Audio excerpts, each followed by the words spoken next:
Inside the State House, a bill that would ban abortions after a fetal heartbeat is detected is now on Governor Little's desk. House Bill 366 passed the House last week and in the Senate Wednesday. That's 25-7.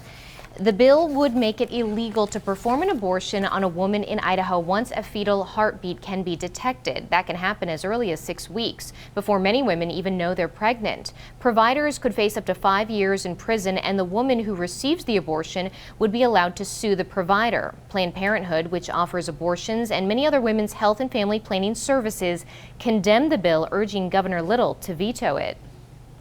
The government doesn't insert itself into the exam room in any other medical situation. They're not coming in and telling doctors or patients what to do or how they should do it when it comes to making medical decisions about their bodies. And it should be no different if a person is deciding to end a pregnancy. Exceptions are outlined for medical emergencies in cases of rape or incest, but survivors would have to share a copy of a police report with their doctor, meaning they would be forced to report their abuser if they wanted an abortion.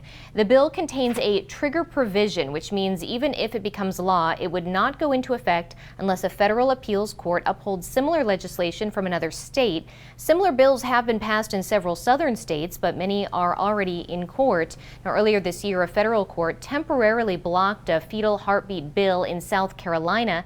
Alabama Governor Kay Ivey, who has supported similar legislation in the past, previously said she believes it's time for the Supreme Court to revisit the issue of abortion.